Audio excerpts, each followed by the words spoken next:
Welcome to our Q&A. Welcome to our Q&A. Welcome to our Q&A. Long overdue. Yes. Quick update. We still don't have the van back. It is Wednesday. We were supposed to have it back yesterday.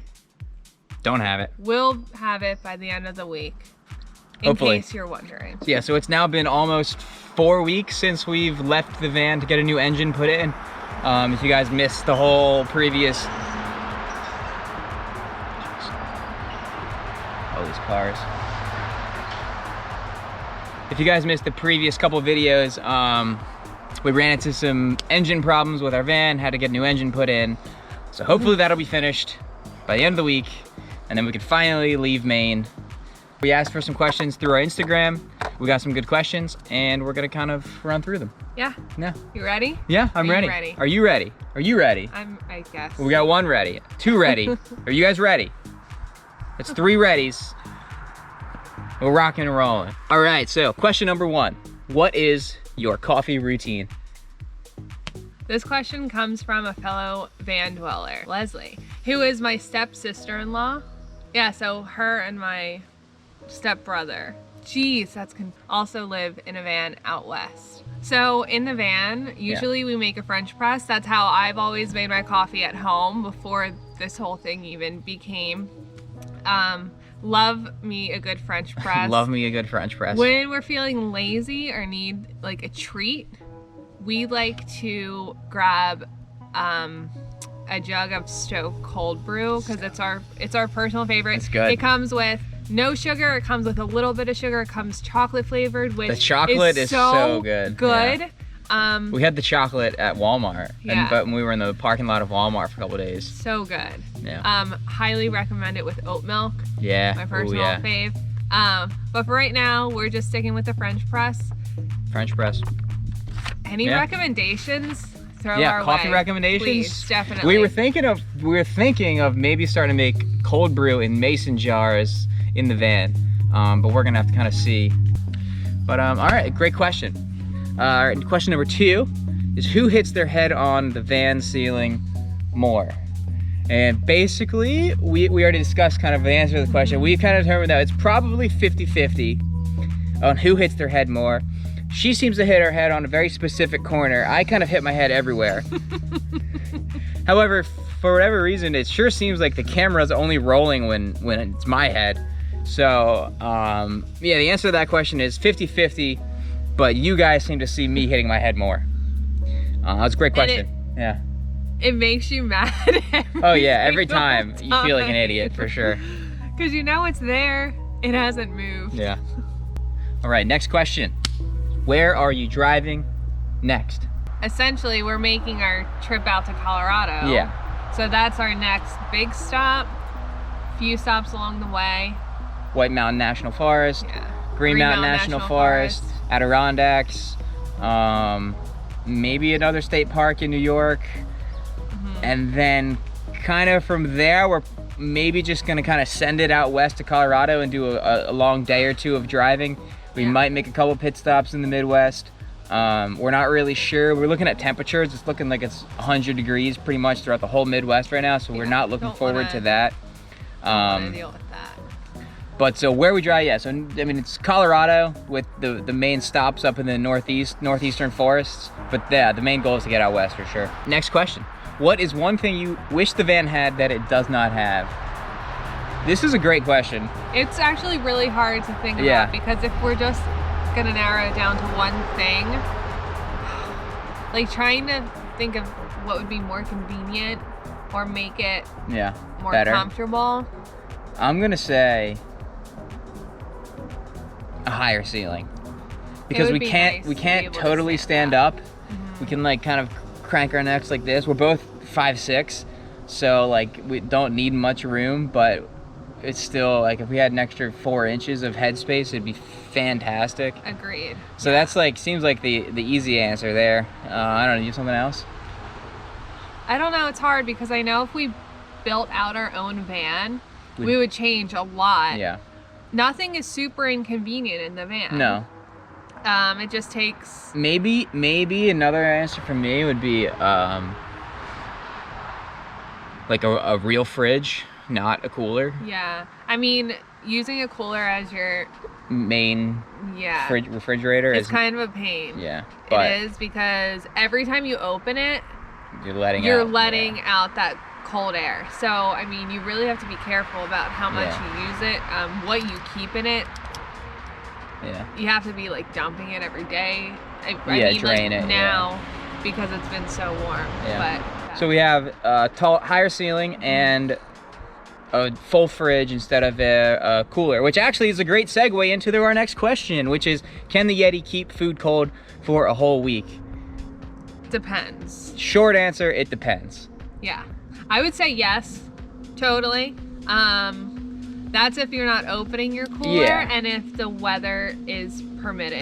Permitting. Yeah. Okay. Yeah, I mean, so like on the Yeti's like specifications, they claim it has 7-day ice retention, but they're very specific in saying that's for a 2-to-1 ice to contents ratio. Right. So say you filled up the whole thing with ice and you put in like, 2 packs of lunch meat. I'm sure the lunch meat would still be cold in a week and still be edible in a week. But when you fill it up with food and then cover that food with ice, and it's probably not a 2-to-1 ice to food ratio, so it's it's not great.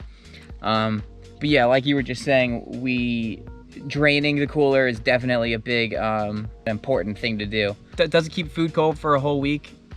Not really. It keeps it cold the way that for, we use it. If you're using it as a refrigerator, it's not going to keep something cold for an entire week. week. We pretty much get ice every 3 or 4 days. Yeah. So. Next question. How cold was the water at Echo Lake?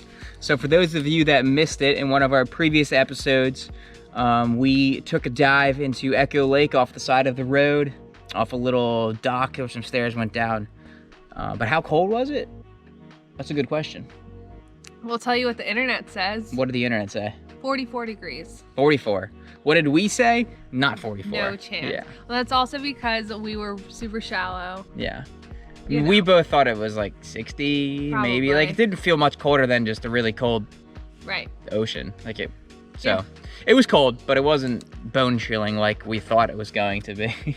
All right, next question is, do you have a toilet? Which actually makes me go back to that previous question of one thing you wish the van had that it doesn't. A composting toilet would be nice. Yes. Yeah, so we do not have a toilet. We were actually looking at getting a little fold-up thing with a bag in it for like an emergency toilet if need be. But for now, we couldn't actually find one of those. They're sold out. Yeah, they're sold out everywhere. So. Yeah. We did buy a shovel. Yeah, we did buy a shovel. So right now, that's kind of our toilet is public bathrooms. Yes. And digging a hole 6 inches in the ground, 200 feet away from our water sources. Nice. We haven't had to use it yet. But fun fact, there's an age requirement to purchase a shovel. Yeah, so strange. Oh yeah, we were at Walmart buying a little fold-up shovel.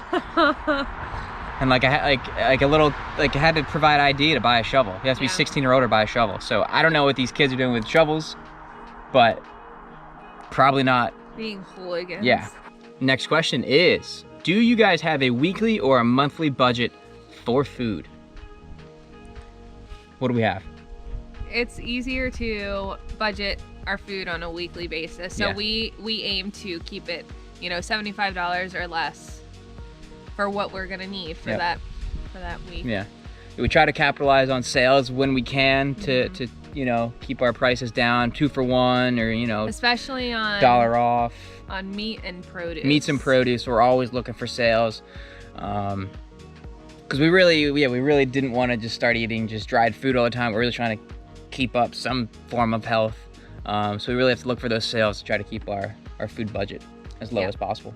And when we do a van tour, we'll show you just how much space we have for things like dried goods and. Yes, full van tour will be coming at some point once we finally get the van back. For now, thanks for hanging out with these just kind of whatever videos we've been making the past couple weeks as we've been up here stuck in Acadia. Yes. But greatly appreciate your support. Yes, greatly appreciate the support. In fact, so much so that you guys should tell your friends to watch too. The final two. Start off with this one. This is a good one. What wild animal would you most want to see during your travels? Ooh, that's a good one. I think not the obvious answer. I'll say, while we've been up here in Maine, we've talked about seeing a moose. 100 times. We've thought about heading out a little bit into Northwest Maine to kind of explore around and see what what kind of animals we can find. We know that Maine has the highest moose population of all the lower 48 states, so it's like the perfect place to see a moose. However, once we're out of Maine, I would love to see any wild animal from a distance, totally. Yeah. My biggest fear, I think, at this point is what we're gonna see when we're out on the trails. I would like to see a, like wild bison kind of thing. Bison, buffalo, just kind of roaming. We saw an elk when we were in Colorado. Oh yeah, he was big. Over the He winter, was and it cool. was really cool. But yeah, so I would say wild animal we most want to see Moose. is a moose. Once we're out of Maine, we know the chances of seeing a moose drops a lot, although there are moose out west, so like I saw one we might in see one, yeah, Wyoming. so. And maybe we'll get lucky on our drive west, so maybe we'll see one in western Maine as we're driving That through. would be cool. But that was another great question. And final question of the Q&A, which kind of goes along with that last question, is what are you guys most excited to see in the van? It's a tough question. It's very hard to narrow it down. I can give you an area we're probably most excited to see. As far as a specific point, honestly, I don't think I have an answer. Oh, I don't either. Yeah, we're both beyond excited to see the Pacific Northwest. We both really want to get out to Washington, Oregon, Northern California, Idaho. We want to get up to that whole area. What, Sequoia National Forest? Yeah, those big trees. Oh, wow. Must be so humbling. Yeah. So I don't know. I would say we really don't have a specific point or a specific place we're most excited to see. I think we both really kind of thrive off of seeing new places, like all the time. Like it's always kind of what we've liked to do, is just drive around and go down new roads and explore new places that we don't know. We kind of seem to really like that unfamiliarity to like new forests. Like you never know what's going to be around the next turn. I like that you said that, because that's totally true. It's true, right? Like that's what we always did at home, was just drive around. Like it makes you feel something, and I don't know what that something is, but being in a completely unknown place to you, unexplored to you, it's like kind of surreal. I know this sounds weird, but I feel like the most like blasé things become so beautiful. Yeah, like definitely. Like just meadows of nothing. There's something so fascinating, intriguing about them to me when you see it for the first time. It's weird. And you just like stumble into a waterfall, or you stumble into something, and it's just like what did I do to deserve this? All right, and that pretty much does it for our Q&A here today. Thanks for asking these questions. If you guys didn't see this, follow us on Instagram, Working for the Van. We'll probably do more Q&As in the future. We've talked about doing maybe specific Q&A videos around one certain question, one certain topic, and really dive a little bit more into it. Yep. So if that's something that interests you, let us know. All right, well, thanks for hanging out with us today, guys. If you liked the video, make sure you give it a thumbs up. Maybe tell your friends, maybe even your family, and maybe even subscribe. Again, like we said, we will be getting the van back at least by the end of this week. We'll be back in the van traveling by hopefully the weekend. More content is coming. We will be back in the van, I promise. Please stick with us. Thanks for the support. We'll see you guys in the next video.